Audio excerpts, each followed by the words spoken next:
Eto, good news muna tayo. Labor Day, araw ng manggagawa.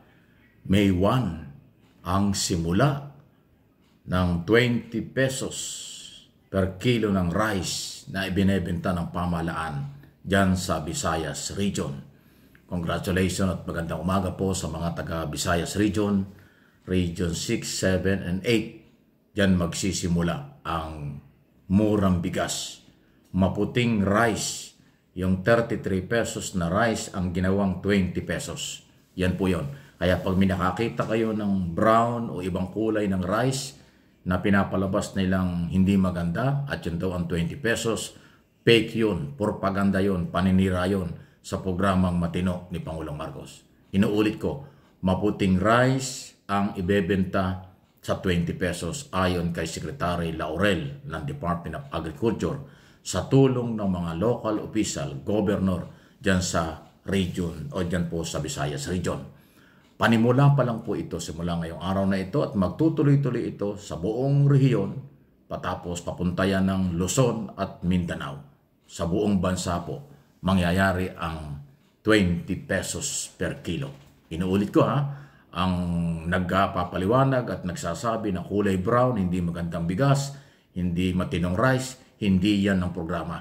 Yan ay ginagawang propaganda para sirain ang programa ni Pangulong Marcos na ginagawa kung sinong grupo yan, mapanira yan. Hindi po yan ng 20 pesos. Maputi, mabango, malinis na rice ang ibebenta ng 20 pesos. Okay? Dahil 30 pesos yan, subsidize ang 13 pesos at ang 20 ang ibebenta na halaga. Ayan po. Para malinaw simula today, hopefully, ay kakalat na ito sa buong Pilipinas. Sana all, mangyayari yan. Kaya tayo mga taga rito sa Luzon, especially ang Metro Manila, relax lang tayo, darating po yan. Mga taga Mindanao, ganun din. Hayaan nating unahin ang Visayas kasi doon po maraming stock na rice ang National Food Authority. At saka mabilis po ang pakipag-ugnayan ng mga gobernador, kaya sila inuna. Kaya yung mga governor sa Mindanao, governor dito sa buong Luzon, mag-double time kayo para kayo ang sumunod na makapagbebenta ng mura at malinis, maputing rice na nasa ilalim ng 20 pesos per kilo. Ayan, in the comment, reaksyon, malaya po kayo. Samantala, isa pa sa ating pag-usapan ngayon, si Harry Roque nagpapaawa na. Si Harry Roque nanghihingi na ng tulong sa mga DDS. Parang ang dating ng kanyang mga paliwanag ay siya ay aping-api. Siya ay argabyadong-argabyado. Lahat sinasabi, wala daw itong kasong pinali sa kanya, harassment lang ito, wala daw ebidensya. Ito Harry Roque, abogado ka, di ba? Sa korte ka na lang magpaliwanag, hindi sa media. Dahil ang social media, traditional media, hindi yan korte, alam mo yun. Walang mangyayari dyan. Binigyan ka ng pagkakataon dun sa National Prosecutors, Department of Justice, hindi mo na ipaliwanag at hindi mo na kumbinsi ang mga prosecutor na huwag ipal yung kaso. Nakakita sila ng probable cause sa Qualified Human Trafficking dahil ang nagreklamo ay Presidential Anti-Organized Crime Commission tungkol dun sa pagkakasangkot mo sa POGO operation, illegal na gambling dito sa bansa nung panahon ninyo.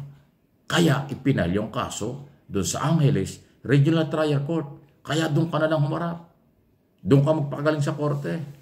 Pero ginagamit mo ang social media dahil ikaw inasa abroad, hindi ko naman alam kung bakit ka nagtatago, bakit ka ba nasa malayong lugar, samantalang dapat nandito ka sa Pilipinas. Abogado ka, dapat harapin mo ang kaso. Officer of the court ka dito sa Pilipinas, dapat ang korte ang iyong harapin. Hindi yung pagtago-tago ka, naghahanap ka pa ng asylum dyan sa Netherlands, malabo na yan. Kasi pag nalaman ng Netherlands government na ikaw ay may mga kaso rito, baka i-reject na yung asylum application mo.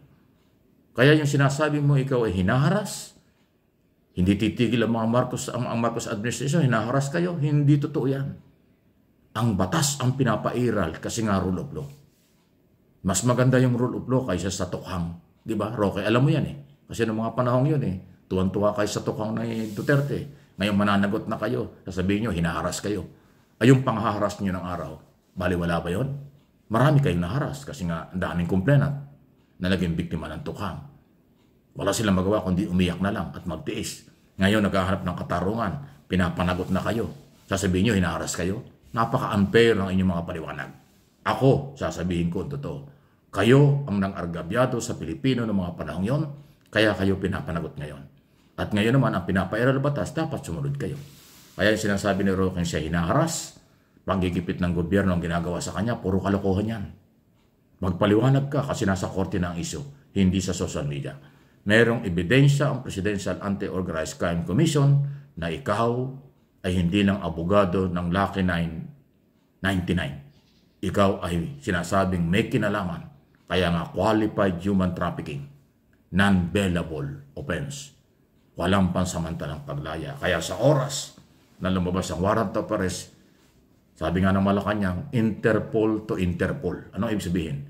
Interpol ng Pilipinas ang magdadala ng warrant of arrest sa Interpol kung saan ka man nandun. Kung nasa Netherlands, Interpol ng Netherlands. Interpol to Interpol ang magpapatupad ng warrant of arrest sa oras na lumabas ang warrant mula sa korte. At yan ay ipapatupad. Kung si Duterte nga, hinuli ng pulis ikaw pa. Yan ang matinding sample na ipakulong ng Marcos administration sa magitan ng batas ang dating Pangulong Duterte.